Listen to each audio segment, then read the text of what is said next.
kulanti wanaagsan khiyaartana daawanaysa idilkiinba meel kastoo aad joogtaan daawadayaal maanta waa Arbaco taariikhdana waa 4 bisha Janaayo sanadkan 2022 daawadayaal barnaamijkan waa kii labaad ee maanta oo Arbaco ah aan idiin soo gudbanayno waxaana uu qayb ka yahay barnaamijyadeena Nadaara Show aynu inta badan kaga hadalno dhacdooyinka adduunkan aynu ku noolnahay ka dhacaya qiyaamooyinka dawladuhu ay isku sameynayaan iyo dhagaraha iyo waliba xaqiiqooyinka ka jira dalalka islaamka. haddaba daawadayaal barnaamijkeenan qaybtan labaad waxaynu ku eegaynaa maadaama uu socdo dagaalkii Ukraine iyo Ruushka sanadkuna ay ka dhiman tahay bil kaliya ama hal bil kaliya ay ka harsan tahay sanad guuradiisii koobaad dagaalkaas. faa'iidada ugu weyn markii hore qof walba dhinac buu u jeedinayay dagaalka faa'iidadiisa, laakiin maanta ayaa waxaa la ogaaday cidda faa'iiday dagaalkaas oo faa'iido ka heshay iyo cidda ku qasaartay. markabkii ugu horreeyay Mareykanku leeyahay ee wada gaas dabiici ah ayaa ku xirtay dekad ku taala waqooyiga waddanka Jarmalka hore waxay u sheegeen inay aad uga xun yihiin gaaskii ay ka qaadan jireen Ruushka oo la sheegay in Mareykanka uu joojiyay. Mareykankana hadda uu u keenay gaas isaga uu keenay. waxayna hore u sheegeen Jarmalku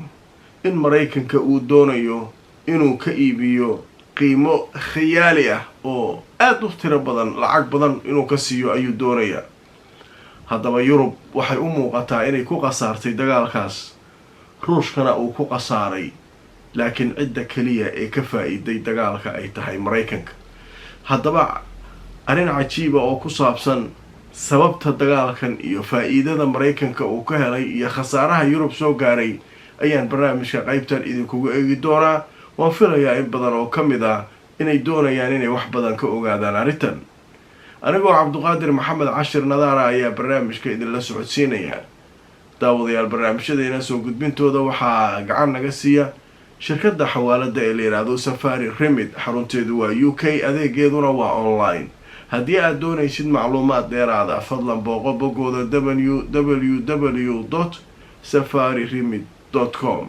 ilaa iminka wadamada ay xawaalada kugu diri karto waxaa ka mid ah Kenya, Soomaaliya, Uganda, Djibouti, Ethiopia, Suudaan, South Sudan, Tanzania iyo Turki. qiimahana aad ayuu u jaban yahay marka loo eego shirkadaha kale ee ka shaqeeya xawaalada. xawaaladan waa online. waa tahay daawadayaal, haddaba waxaynu gudagalaynaa barnaamijkeena. sidaan hore idinkugu sheegay, dagaalka lagu qaaday Ukraine qolana way ku qasaartay, qolana faa'iido ayay ka heshay. Ruushka oo dagaalka qaaday khasaaro weyn ayaa ka soo gaaray. khasaaro nafeed, askar fara badan ayaa uga dhimata.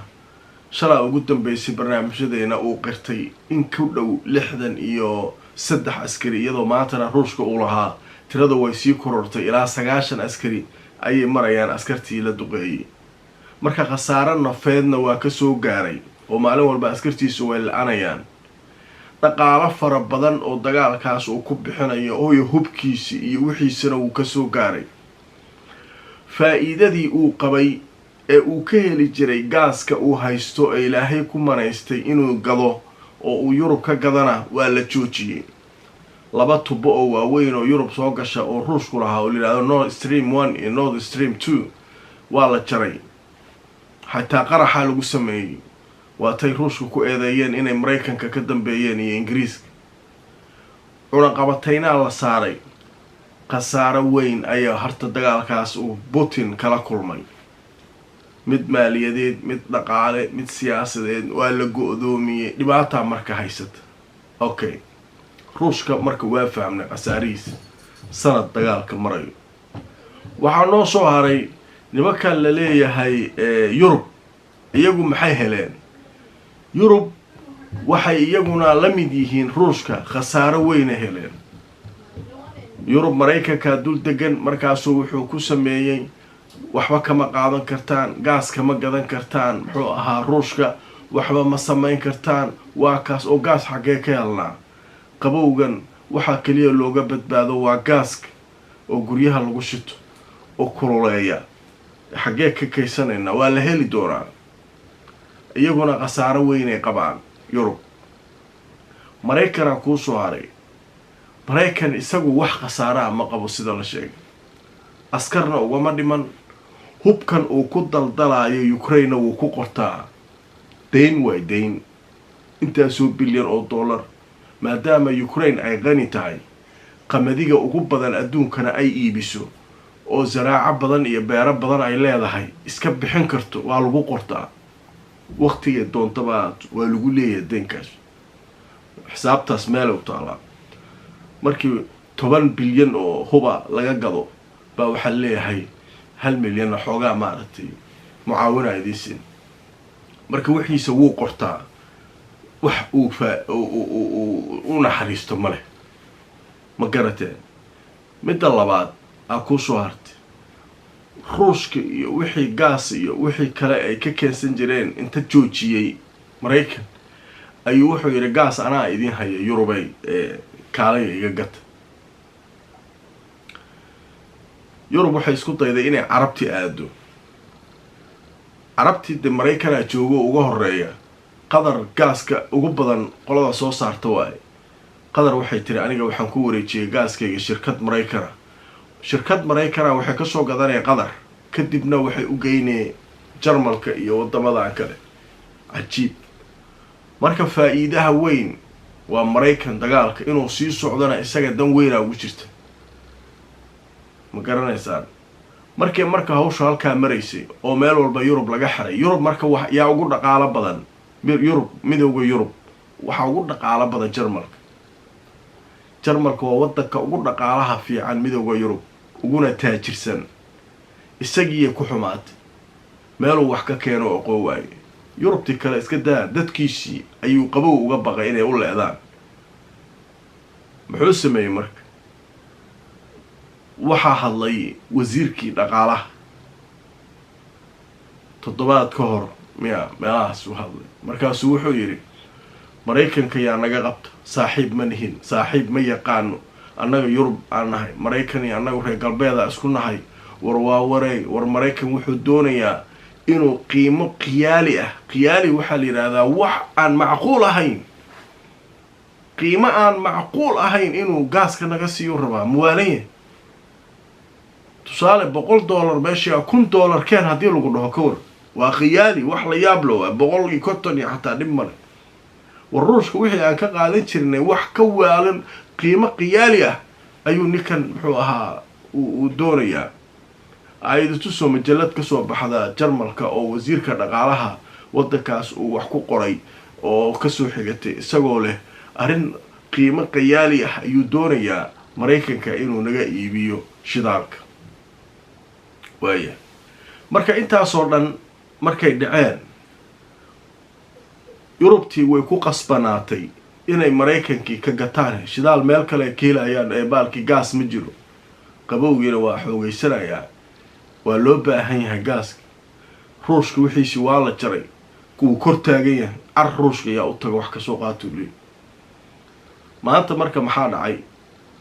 arbaco way maanta waa 4 January alaabtii khiyaali way macquul ma aha ay hayeen Jarmalki way ku qasbanaadeen markabkii ugu horeeyay ee shidaal ee baalki gaas wada oo Maraykanka ka socda ayaa ku soo xirtay dekad ku taala wadanka Jarmalka waa khiyaaligii moogta ninkii macalinka waa faa'iido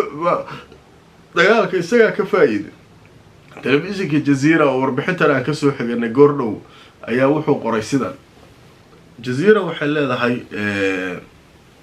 sida ay sheegtay shirkadda la yiraahdo Uniper Jarmalka laga leeyahay ee tamarta qaabilsan waxaa soo gaaray markabkii ugu horeeyay ee wada gaas dabiici ah oo ka yimid wadanka Maraykanka markabka marka xaguu soo gaaray markabkan gaaska wada waxaa la yiraahdaa horta magaciisa Maria Energy wuxuu soo gaaray maxadada la yiraahdo kuna taala dekada la yiraahdo Wilhelmshaven taasoo ku taala waqooyiga wadanka Jarmalka marka waxa leeyahay maxadadan waxay qaadatay dhismaheeda in la boobsiyo ku dhawaad 10 bilood si markaa maraakiibta loogu talagalo gaaska wada inay kusoo xirtaan dekadaas maadaama dagaalkii ruushka ay ogaayeen Jarmalku inuu saameyn badan keenayo maartay marka xaaladdu marka halkaas ay maraysaa faa'iidada ugu weyn marka waxaan ogaanay dagaalka ka socda Ukraine iyo Ruushka inuu Mareykanka yahay Ruush iyo Yurub iyo Ukraine iyo cid walba way ku qasaareen dagaalka si uusan dagaalku marnaba u naaqusin Mareykanka wuxuu leeyahay haye ma waxa dhanaadha diyaarad ha loo raro 2 diyaarad ha loo raro 3 diyaaradood ha loo raro nimanka hubka laga dhirjiyo ha iskaraaceen ha loo geeyo ويابين يوكرينيين توالو قرطا بس ما حاو باهنتين انتاس قاد ديارتها اللوجي محل كده waxaan inuu ka baac mushtaruur ah iskaayst ruushka oo meesha ku mashquuliyo ay isku baabaan sida Ukrainiyiinta Yurubti kale iswaawaalayso tartan kula jirtay anaga midowga Yurub aan la dhahaa waxaan ka fakaraynaa inaynu Mareykan iyo wixiisa ka deeqtoonaano anaga isku filnaano say u lahaayeen hadda maanta waa kaas Mareykan ay hoos joogaan Arab awal asaga iska istay waa kaas hadda cid kaliya oo ka baxsanaysa isaga waa Chinese oo uu cagta u saaray oo uu marna Japan ku dirayo marna xagga geynayo nimankaas dhaqaalana way haystaan isku filan dadna way haystaan awoodna way haystaan Yurub iyo waxa ka waxba uma arkaan marka nimanka oo isagu hadda isha ku hayo waa kuwan waa ka takhlus macal ruushkooda wuxuu aaminsan inuu meel saaray dhaqaalaha qofka hadii loo burburiyo nuclear haysta kaligeed waxba ma tarayso marka adduunyada sidaas u kala qaybsaday macalinka markabkaas waa kii ugu horeeyay ee ku soo xirta dekada Jarmalka haddaba wuxuu waraa arrimahan xasaasiga ku saabsan barnaamijka Nadaara Show ayaad kala socon doontaan anigoo Cabduqaadir Nadaara ayaa barnaamijka dal socodsiinaya inta aan mar kale kulmayno sidaas iyo nabadgelyo